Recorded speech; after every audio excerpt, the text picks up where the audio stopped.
창세기가 전하는 복음 그 7번째 시간입니다. 우리가 지난 시간부터 우리는 이 창세기 2장 말씀을 살펴보고 있는데요. 오늘 봉독한 그 하나님의 말씀을 창세기 2장 8절에 있는 말씀, 사람을 거기 두시니라 라는 이 말씀의 표현을 제목으로 삼아서 하나님이 우리 인생들을 어디에 두셨는가 라는 그 관점을 가지고 우리가 봉독한 이 하나님의 말씀을 함께 살펴보고 있습니다.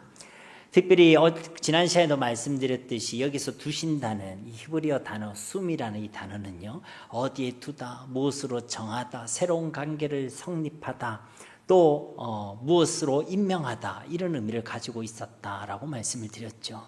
즉 이 숨이라는 이 단어를 통해서 하나님께서 우리를 어디에 두셨는지, 또 우리 인생들에게 무엇을 정하셨는지, 그리고 어떤 지위에 우리를 임명하셨는지, 또 우리와 어떤 관계를 맺으시고 수립하셨는지를 우리 이 창세기 2장 1절부터 17절 말씀을 통해 함께 상고하고 있다는 것입니다.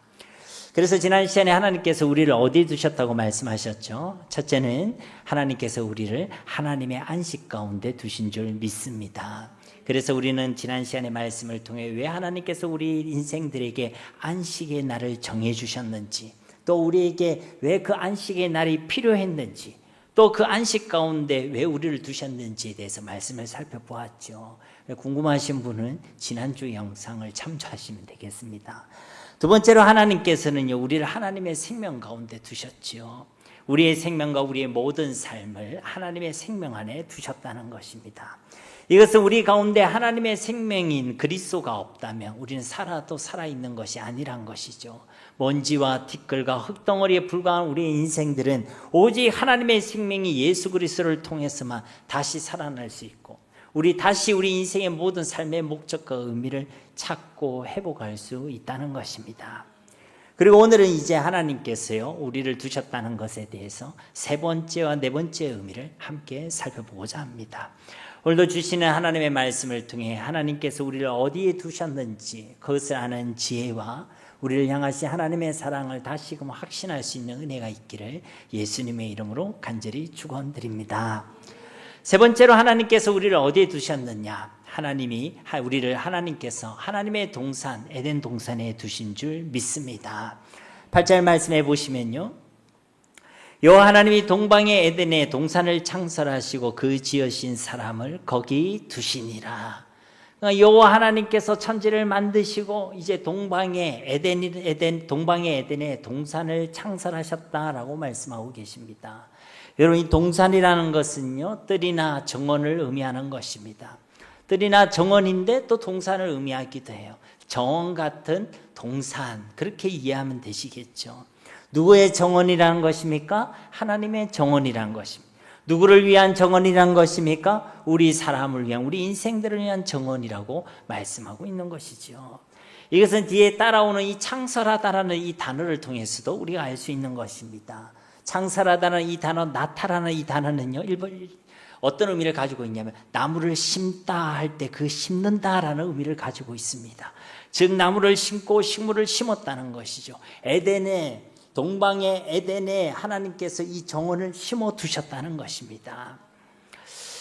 그래서 나무를 심다라는 이 나타란 단어를 사용해서 그런지요, 창세기 2장 1절부터 17절 말씀에 그 에덴 창설의 과정에는요, 좋은 나무들, 생명나무, 선악을 알게 나무도 온통 나무들 이야기로만 가득하지요.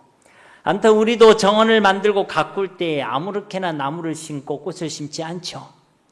여러분은 정원을 가꿀 때에 아무렇게나 꽃을 심습니까? 그렇지 않죠. 여기에는요, 계획이 있고 의도가 있고 무엇보다 관심과 정성이 들어가게 된다는 것입니다. 이와 같이 하나님께서 동방의 에덴에 동산, 하나님의 정원을 만들고 그 동산 안에 나무 한 그루 한 그루, 꽃 하나하나를 하나님의 계획대로 의도대로 정성스럽게 심고 만들어 두셨다는 것입니다. 누구를 위해서요? 우리 인생들을 위해서. 그래서 바로 거기에 우리 사람을 두신 줄로 믿습니다. 결국 우리를 에덴 동산에 두셨다는 것은 어떤 의미겠습니까? 우리를 하나님의 그 은혜와 사랑 가운데 두셨다는 의미인 줄 믿습니다. 첫 번째는요, 우리를 하나님의 에덴의 동산에 두셨다는 그 첫 번째 의미는 우리를 하나님의 은혜와 사랑 가운데 두셨다라는 것입니다. 또 우리가 기억해야 될 사실은요, 이 에덴이라는 이 단어의 의미입니다. 사실 이 의미가요, 명확하지는 않거든요. 그래서 원래는 또 이것을 뭐 평지다, 평원이다 이렇게 이야기하시는 분도 있지만 시편 36편 8절 말씀에 보면요, 그들이 주의 집에 있는 살찐 곳으로 풍족할 것이라 주께서 주의 복락의 강물을 마시게 하시리이다. 아멘. 예, 여기에 사실 에덴이라는 동사가 들어가 있습니다. 에덴이라는 단어가 들어가 있어요. 혹시 여러분 짐작할 수 있겠습니까? 아, 이게 에덴인 것 같다. 여러분 객관식을 좋아하시죠? 예, 1번 집, 2번 풍족, 3번 복락, 4번 강물. 어느겠습니까? 자, 1번 집이다, 2번 풍족이다, 3번 복락이다, 4번 강물이다. 손 안 드신 분은 네가 얘기해라. 여러분 이걸 헷갈릴 만큼 제가 이렇게 예를 들었기 때문에 잘 모르실 수 있는데, 여기에 복락이란 단어가 바로 에덴이에요. 그러니까 여기서 복락으로 번역된 단어가요, 이 에덴입니다. 물론 이 복락의 강물에 사용된 이 복락이란 단어가요, 완전히 이 창세기 2장에 나온 그 에덴과 동일한 단어는 아닙니다. 그런데요, 그 어근이 똑같고 또 음역도 똑같죠. 그래서 사실 그 히브리어 표기를 보고는요, 그 의미를 알 수가 없습니다. 차이를 구별할 수가 없어요. 똑같이 표기되기 때문에 그런 것입니다. 즉 이 에덴의 의미는요, 복락이란 것이죠. 그리고 이것을 지지하는 또 일이 있는데, 그게 무엇이냐면 헬라 성경인 70인역 성경에 보면요, 여기서 말하는 이 에덴을 뭐라고 번역하고 있냐면 기쁨이라고 고백하고 있습니다. 번역하고 있어요. 즉 에덴의 동산이라는 것은요, 기쁨의 동산이라는 것이죠. 즉 이것은 우리 인생들을 바라보시고 힘이 좋았다고 하신 그 하나님의 기쁨과 우리 인생들을 지으시고 가장 먼저 복을 주셨다는 그 의미를 담고 있다는 것입니다. 어떤 이름이에요? 에덴이라는 그 이름 속에 이것을 담고 있다는 것이죠. 하나님의 기쁨과 하나님의 복락을 의미하는 동산이요, 그 에덴이라는 것이고, 그 에덴에 하나님께서 우리 사람을 두셨다는 것은 우리 인생을 하나님의 복락 가운데 두셨다는 의미인 줄 믿습니다. 첫 번째, 우리 에덴에 두셨다는 첫 번째 의미가 뭐였어요? 하나님의 은혜와 사랑 가운데 두셨다. 두 번째 의미가 뭐예요? 하나님의 복락 가운데 우리를 두셨다는 것입니다. 이것은 이어진 9절부터 14절 말씀을 보면요, 또 우리가 확인할 수 있죠. 제가 한번 9절부터 14절 말씀 봉독해 보겠습니다. 여호와 하나님이 그 땅에서 보기에 아름답고 먹기에 좋은 나무가 나게 하시니 동산 가운데에는 생명나무와 선악을 알게 하는 나무도 있더라.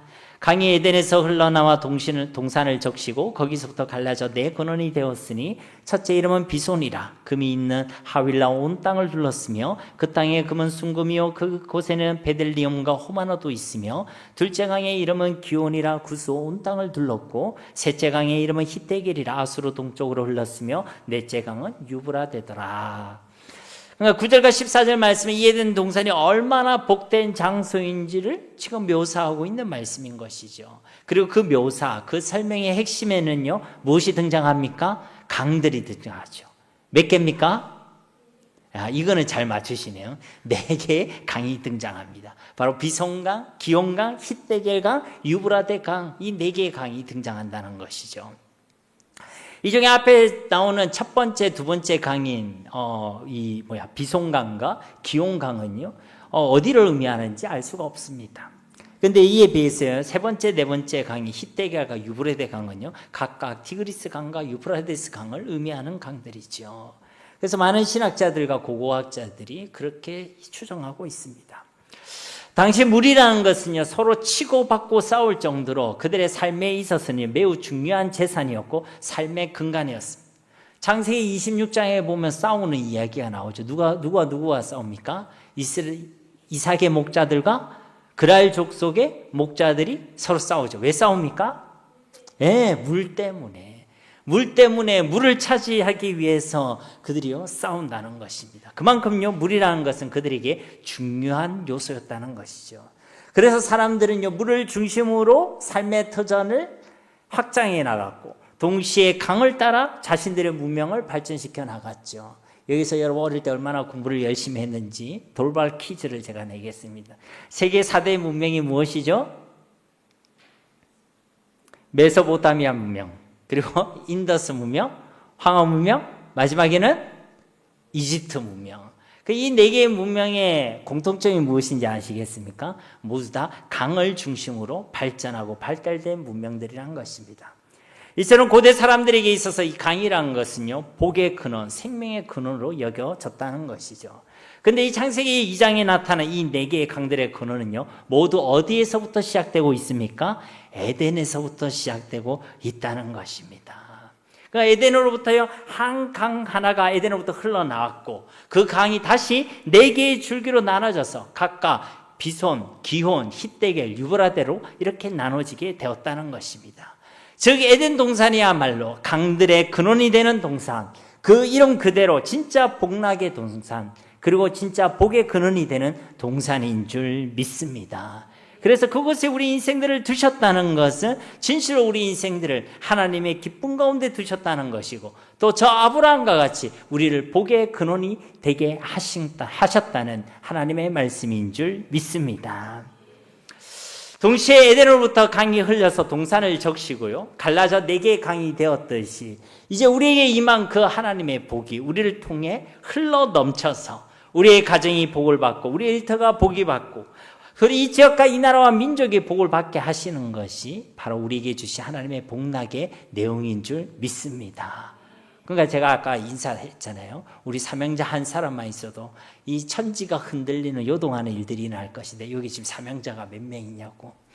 우리 한 사람이 그냥 한 사람이 아닙니다. 우리가 이 하나님의 복락인 것을 알고 믿고 이 땅을 살아가며 우리를 통하여 이 하나님의 복이 흘러 넘쳐서 이 나라 이 민족을 살리게 될 것이고 열방을 잠기게 하시는 하나님의 역사를 이루게 하실 줄 믿습니다.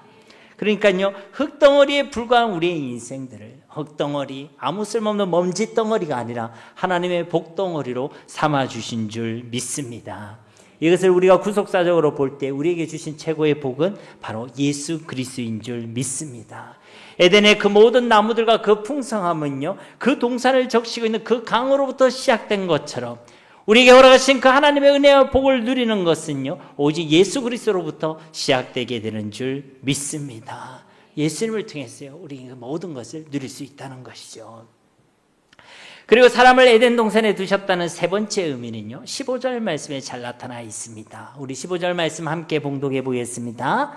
여호와 하나님이 그 사람을 이끌어 에덴 동산에 두어 그것을 경작하며 지키게 하시고. 아멘.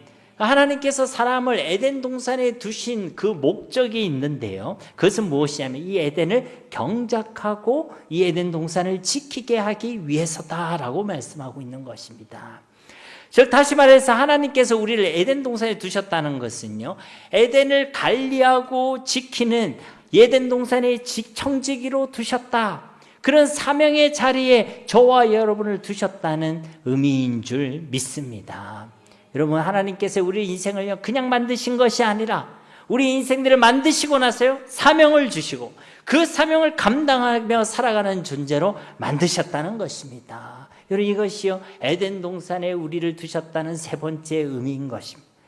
모든 그리스도인들은 진짜 예수 그리스도의 생명으로 다시 태어났다면, 예수 그리스도의 그 건너으로 새로운 창조의 능력을 경험했다면, 이제는 우리는 하나님께서 우리에게 맡기시는 그 사명을 감당하며 살아가야 될 줄로 믿습니다. 여러분, 사명이 없는 삶은요, 진짜 살아있는 삶이 아닙니다. 사명이 없는 삶은 정말 거듭난 자의 삶의 내용이 아니란 것입니다. 그러므로 사랑하는 성도님 여러분, 하나님께서 사람을 만드시고 그 지으신 사람을요, 사명의 자리에 두셨음을 꼭 기억하시기를 주님의 이름으로 축복합니다. 여러분, 우리의 생명이 언제 끝이 납니까? 우리에게 주신 그 사명이 끝날 때 주님께서 우리를 부르시는 줄 믿습니다. 그러므로 우리가 지금 이 자리에 살아있다는 것은요, 우리에게 아직 사명이 있다는 것입니다. 내 모습이 좀 시원찮아 보이고, 내 지금 상태가 좀 비실비실해 보이고, 내 상황이 좀 어렵고 힘들게 보인다 할지라도 주님이 나를 살려두신 이유는 나를 통해 하나님께서 기대하시고 하나님께서 나를 통해 행하실 그 사명이 있다는 것을 우리에게 증거하는 일인 줄 믿습니다.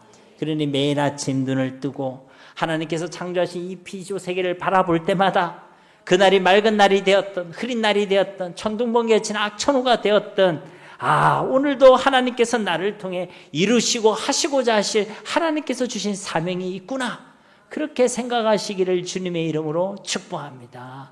아침에 일어나서 눈곱 떼고 세수하고 거울을 바라볼 때마다 내가 잘생겼구나, 이만큼이면 내가 정말 예쁘구나, 그만 생각하지 마시고, 오늘도 하나님께서 사명 때문에 나에게 생명을 주시고 오늘이란 이 귀한 하루를 허락하셨구나, 그것을 고백하시면서 내게 주신 사명을 깨닫고 그 사명을 감당하는 인생을 살아가시기를 간절히 소망합니다.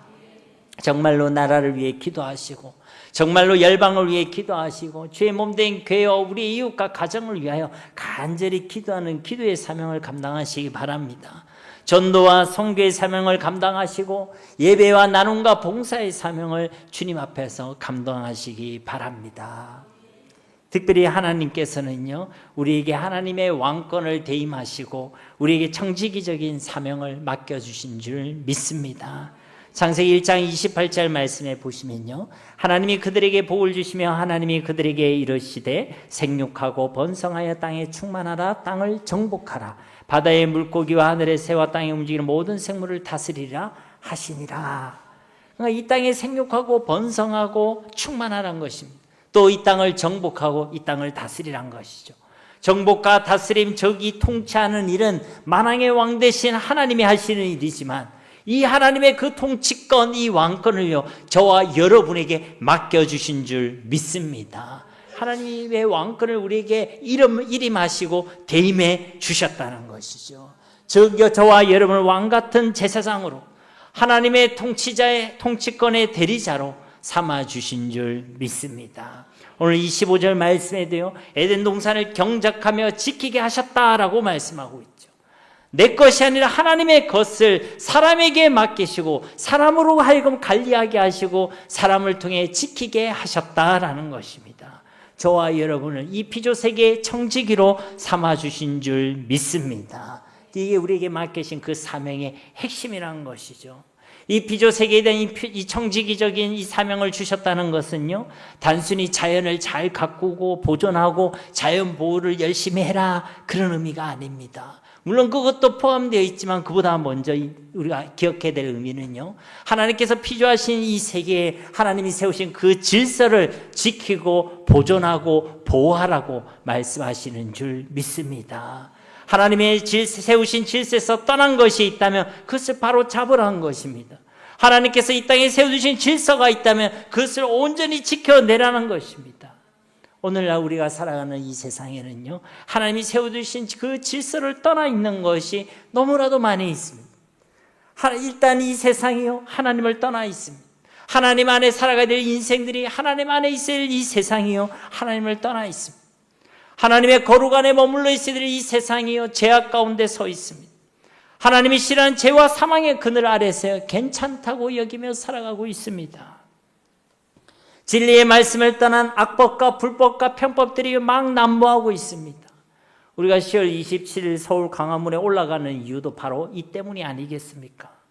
우리의 쪽수를 자랑하자, 우리의 세력을 자랑하자가 아닙니다. 만약 그런 생각을 가지고 있다면요, 그것은 성경적인 생각이 아니죠.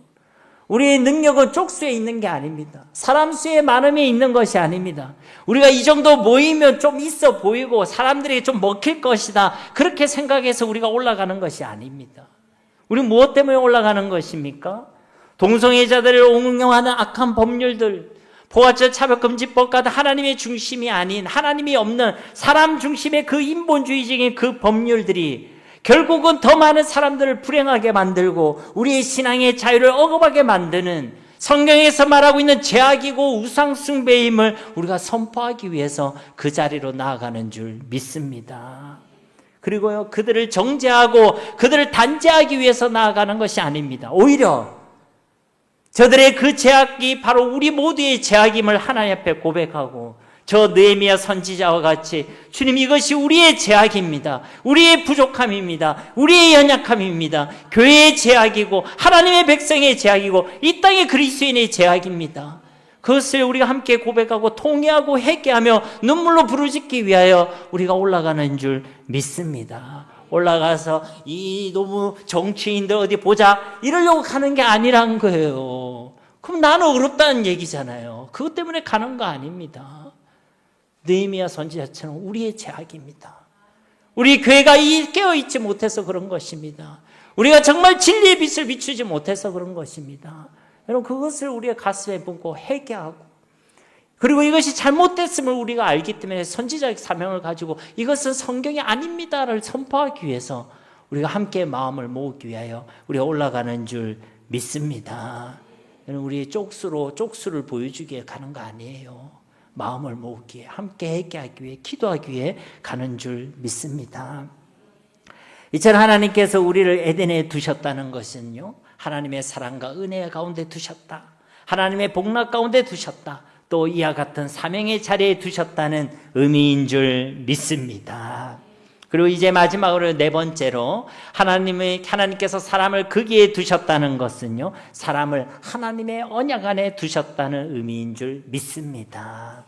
이게 조금 어려울 수 있는데 여러분 잘 들어보세요. 사람을 하나님의 언약 안에 두셨다는 것입니다.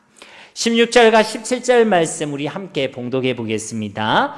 여호와 하나님이 그 사람에게 명하여 이르시되 동산 각종 나무의 열매는 네가 임의로 먹되 선악을 알게 하는 나무의 열매는 먹지 말라. 네가 먹는 날에는 반드시 죽으리라 하시니라. 아멘. 여러분, 이 16절과 17절이 있는데요, 일단 16절이 먼저 등장하고 있다는 것을 여러분 기억해야 합니다. 이 16절을 빼고 17절만 보면 안 된다는 거예요. 이게 무슨 말이냐면요, 먼저 하나님께서는요 사람에게 동산 각종 나무의 열매를 다 주셨다라고 말씀하고 있는 거예요. 이게 먼저란 겁니다. 하나님께서 복을 주셨고 넘치도록 주셨고 정말로 다 주셨다는 것입니다. 한마디로 뭔가 부족함이 없는 상태, 온전한 복과 온전한 샬롬을 먼저 허락해 주셨다는 것입니다. 하나님께서 다 주셨다, 온전히 주셨다, 이것을 먼저 아는 것이 중요하다는 거예요. 그래야지만 이 선악을 알게 하는 나무에 대해서 우리가 오해하지 않습니다. 그러니까 하나님께서 우리 인생들에게 조금도 부족함이 없는 완전한 복, 충만한 복을요 다 주셨다는 것입니다. 그런데 이것을 어디 안에 주셨냐면 하나님의 언약에, 하나님의 약속 가운데 다 주신 줄 믿습니다. 이게요 하나님의 방법이에요. 하나님이 이렇게 정하신 것입니다. 저와 여러분을 하나님 택하지 않으셨을 수도 있겠죠. 근데 하나님 택해 주셨죠. 혹시 그래서 하나님께 따지고 싶으신 분 있으십니까? 없죠. 그 하나님의 주권이에요. 그래서 우리는 그냥 무조건 감사할 뿐인 것입니다. 이 언약 아래 하나님께서 이것을 두셨다는 것은요 바로 하나님의 주권이고 하나님의 방법인 줄 믿습니다. 하나님께서 언약을 세우셨는데 그 언약을 세우신 목적이 뭐냐면 하나님 우리에게 다 주시기 위하여, 복을 주시기 위하여. 하나님께서 언약을 세우셨는데 그 언약의 내용이 무엇이냐면 사람에게 에덴의 모든 축복을 다 누리게 하겠다, 바로 그것이 언약의 내용이란 것입니다. 그런데 이 언약의 내용을 자세히 보면요, 하나님 편에서만 주시겠다, 다 주시겠다 이렇게 말씀하고 있는 것이 아니라 우리 편에서도 우리가 지켜야 할 딱 한 가지의 명령이 함께 포함되어 있는 것입니다. 그러니까 이게요 일반 계약이 아니라 쌍방 계약이란 거예요. 하나님께서 우리에게 약속을 주시고 우리도 지켜야 될 한 가지를 명령하셨다는 것이죠. 그것이 무엇입니까? 바로 17절 말씀에 있는 선악을 알게 하는 나무의 열매는 먹지 말라는 것입니다. 이것만 먹지 않으면 된다는 것입니다. 이 명령만 지키면 된다는 것입니다. 여러분, 이 명령은요 결코 어려운 것이 아닙니다. 너무나도 당연한 것이고 너무나도 쉬운 일입니다. 왜 그렇습니까? 다 주신다지 않습니까? 다 주셨다고 하지 않습니까? 모든 것을 다 누릴 수 있는데 딱 하나, 이 선악을 알게 하는 나무만 먹지 말라는 것입니다. 우리들 하나님께서 다 주셨다고 하면 딱 한 가지 하지 말라면요 그거 그렇게 어려운 것이 아닙니다. 우리의 자녀들이요 마치 아버지를 아빠라 부르고 엄마를 엄마라 부르라, 그러면 이 집안에 있는 모든 것을 다 누리게 하겠다. 여러분, 아빠라 엄마라 부르는 거 어려워요, 쉬워요? 너무나 쉬운 일이고 당연한 일이죠. 그것과 똑같은 겁니다. 여기서 이 선악을 알게 하는 나무를 먹지 말라는 것은요, 하나님을 창조주로, 하나님을 나의 아버지로, 하나님을 나의 주인으로 고백하는 일인 줄 믿습니다. 물론 여러분들 중에는요, 그래도 왜 그것을 만들어 가지고 이런 생각 해봤어요, 안 해봤어요? 예, 아주 적극적으로. 예, 저도 해봤습니다. 왜 이걸 만들어 가지고? 혹시 지금도 여러분 차라리 만들지 말지 그렇게 하시는 분이 계실 수도 있겠지요. 너무 티 안 내셔도 됩니다. 그런데요, 제가 은혜를 받고 나니까 이 선악과도 하나님께서 우리에게 주신 복이었구나, 그리고 우리 하나님 바로 이런 하나님이셨구나 라는 것을 깨닫게 되었어요.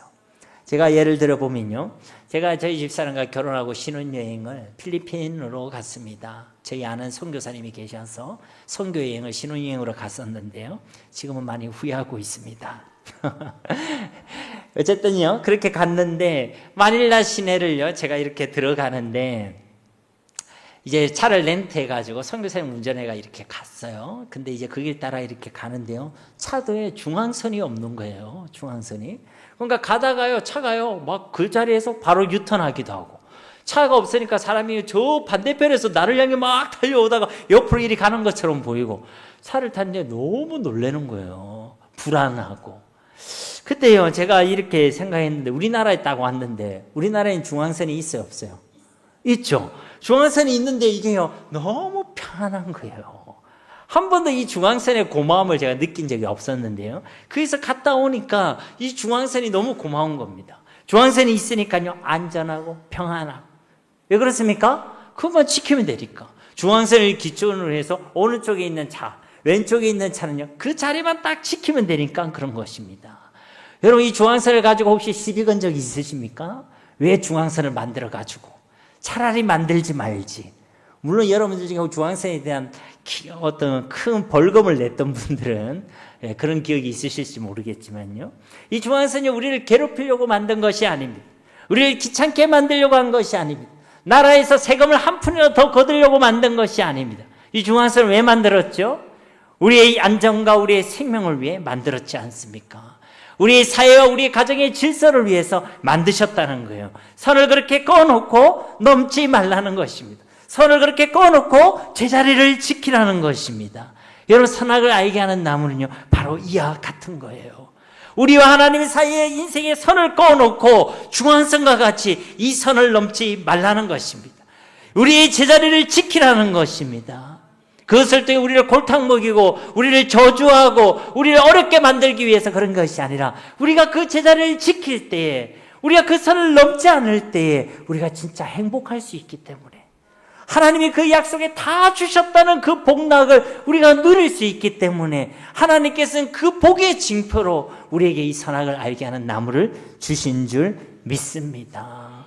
여러분, 선악을 알게 하는 나무의 본질은요 하나님과 같이 데려가는 거예요. 창세기 3장 5절 말씀을 보세요. 너희가 그것을 먹는 날에 너희 눈이 밝아져 하나님과 같이 되어 선악을 알 줄 하나님이 아심이라. 누가 얘기하는 거죠? 또 뭐 객관식 내야 되나요? 1번 사자, 2번 곰, 3번 뱀. 뱀이죠. 근데 이 뱀의 정체는 무엇입니까?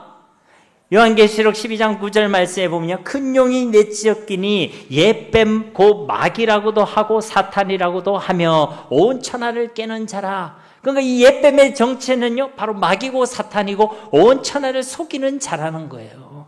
그 마귀가요 하와를 먼저 깨기를 뭐라고 얘기합니까? 이 나무 열매를 먹어봐라. 어떤 나무? 선악을 알게 하는 나무. 그래서 그러면 어떻게 된다고요? 너희 눈이 밝아져서 하나님과 같이 될 것이다. 여러분, 선악을 알게 하는 나무라는 그 이름 속에서도요 이미 이것을 먹으면 선악을 알게 될 것이다, 분별하게 될 것이라는 거는요 아담과 하와는 이미 알고 있었어요. 그래도요 흔들리지 아니했습니다. 근데 이 뱀이 나타나가지고 그게 하나를 더 다는 거예요. 이것을 먹으면 네가 하나님과 같이 될 수 있다, 그 말이에요. 넘어가는 것입니다. 유혹하는 거예요. 결국은 자신이 지켜야 될 그 제자리를요 지키지 못하고요 선을 넘는 거예요. 우리도 다른 사람한테 얘기하자면 좀 무례한 사람한테 선 넘지 마라, 선 넘지 마라. 자식이요 아버지가 되려고 하면 되겠습니까? 자식이요, 지가 엄마처럼 되려고 하면 되겠습니까? 여러분, 그 선을 지키는 것이 질서이고 행복인 줄 믿습니다. 하나님요, 선을 꺼놓고 넘지 말라고 하신 거예요. 그 제자를 지키라고 말씀해 주셨다는 것입니다. 하나님을 하나님으로 인정하고, 하나님을 창조주로 인정하고, 하나님을 우리 인생의 주인이라고 인정하라고 말씀하셨다는 것이죠. 너는 피조물이고, 너는 사람이고, 너는 나의 종이고, 너는 나를 예배할 자이지 하나님이 아니란 거예요. 그것을 알려주신 것이 선악을 알게 하는 나무의 역할이었다는 것입니다. 여러분, 이 선악을 알게 하는 나무가요, 그래도 왜 주셨나 싶습니까? 여러분, 우리에게 복으로 주신 줄 믿습니다. 우리 제자리를 알려주는 하나님의 친절함, 그리고 하나님의 성실함, 그리고 하나님의 사랑과 은혜의 표현이 바로 이 선악을 알게 하는 나무인 줄 믿습니다. 여러분, 그래도 만들지 말지 하시는 분 계실 수 있겠죠. 그러면요, 우리가 이 말씀, 이 선악을 알게 하는 나무를 통해 우리에게 계시하신 하나님이 어떤 분이신지를 우리가 좀 한 번 더 기억했으면 좋겠습니다. 9절 말씀을 통해서도 알 수 있듯이요, 동산 안에는요, 각종 좋은 나무들이 있었죠. 그리고 그 동산 가운데는요, 생명나무와 선악을 알게 하는 나무가 있었습니다. 생명나무의 의미는요, 말 그대로 생명입니다. 창세기 3장 22절 말씀에 보면요, 여호와 하나님이 이르시되 보라, 이 사람이 선악을 아는 일에 우리 중 하나같이 되었으니 그가 그의 손을 들어 생명나무 열매도 따먹고 영생할까 하노라 하시고, 그 이 생명나무는 말만 생명나무가 아니라 진짜 영생하게 만드는 나무란 거예요. 그 에덴 동산을 통해 우리에게 나타내신 하나님과의 동거함, 영원하신 하나님과 함께하는 그 영생의 축복, 모든 것을 다 주시는 그 복락을 상징하는 것이 이 생명나무죠.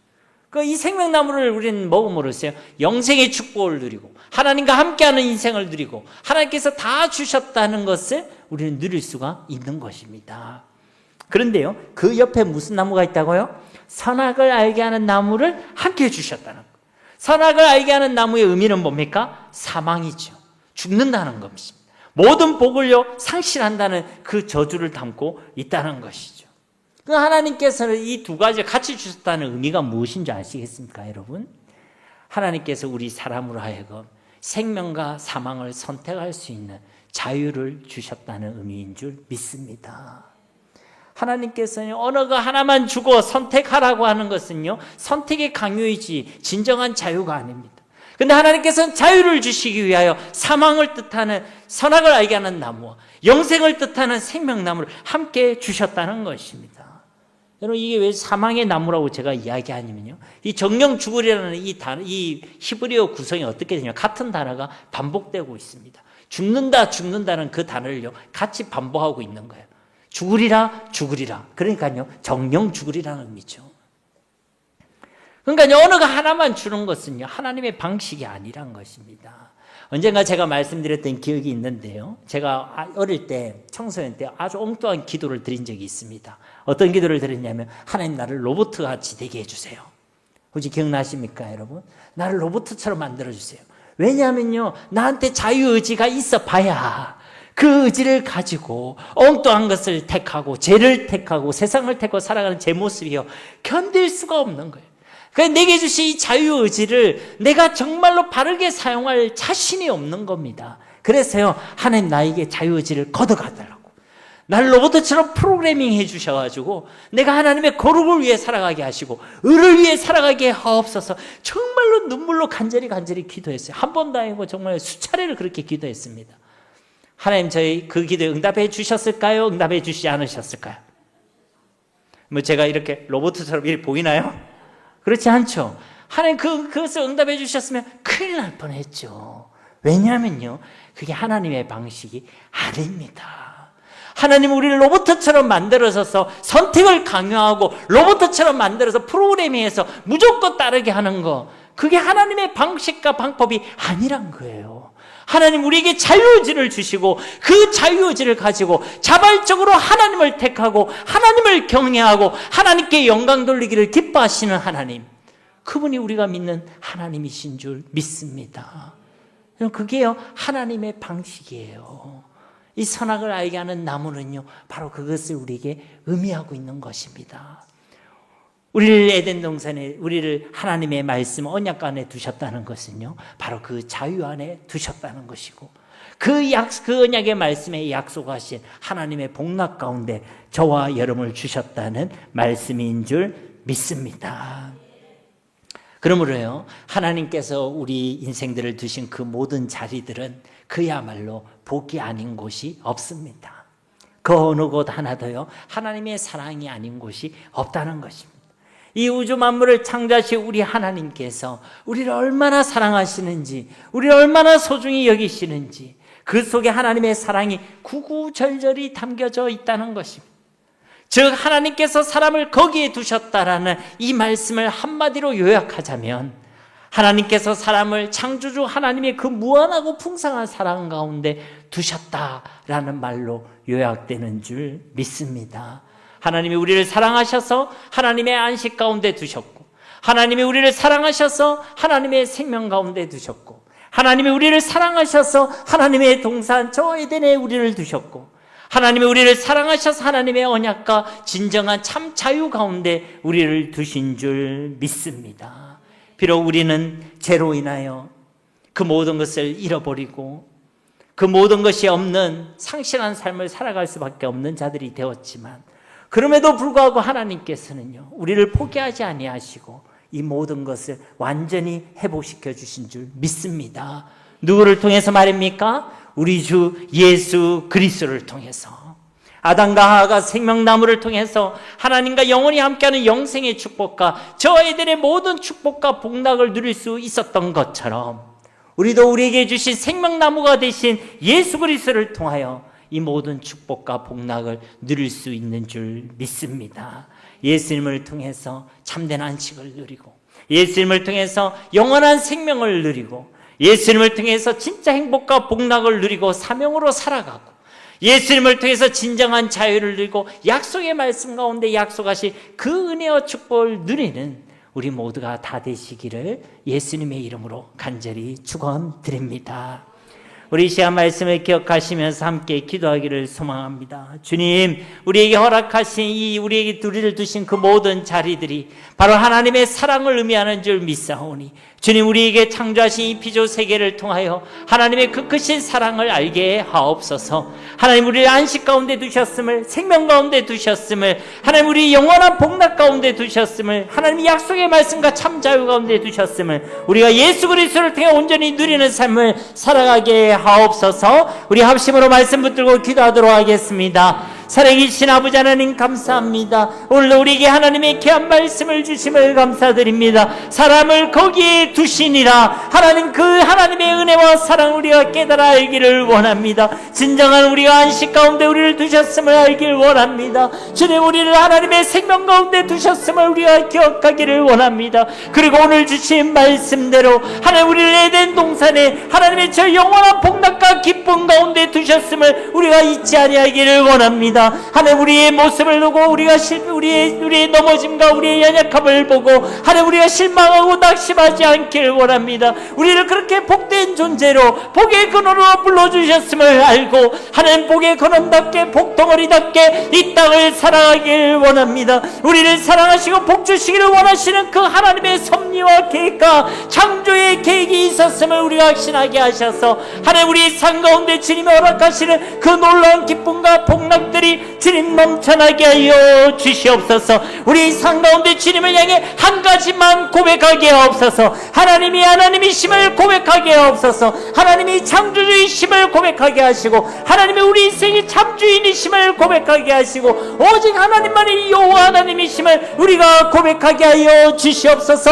우리 자리를 지키게 하옵소서. 내가 주인 되어 살아가지 않게 하옵소서. 내 소유계획대로, 내 계획대로, 내 마음대로, 내 생각과 내 지식과 경험대로 살아가지 아니하게 하시고 저 사랑을 알게 하는 나무를 통해 우리에게 말씀해 주셨듯이 우리의 제자리를 지키게 하옵소서. 선을 넘지 않게 하옵소서. 그래야 하나님이 약속하신 그 놀라운 은혜와 복을 누릴 수 있는 주의 백성들의 삶이 되어지게 하옵소서. 우리를 사랑하시는 하나님, 우리에게 주신 매일의 삶을 통하여 하나님의 사랑을 깨달아 알게 하시고 우리에게 사명이 있음을 깨달아 알게 하셔서 하나님 우리가 믿음으로 날마다 이기고 승리하는 삶을 살아가게 하시고 주신 사명을 생명으로 감당하며 하나님이 기뻐하시는 삶의 주인공들이 다 되어지게 하여 주시옵소서.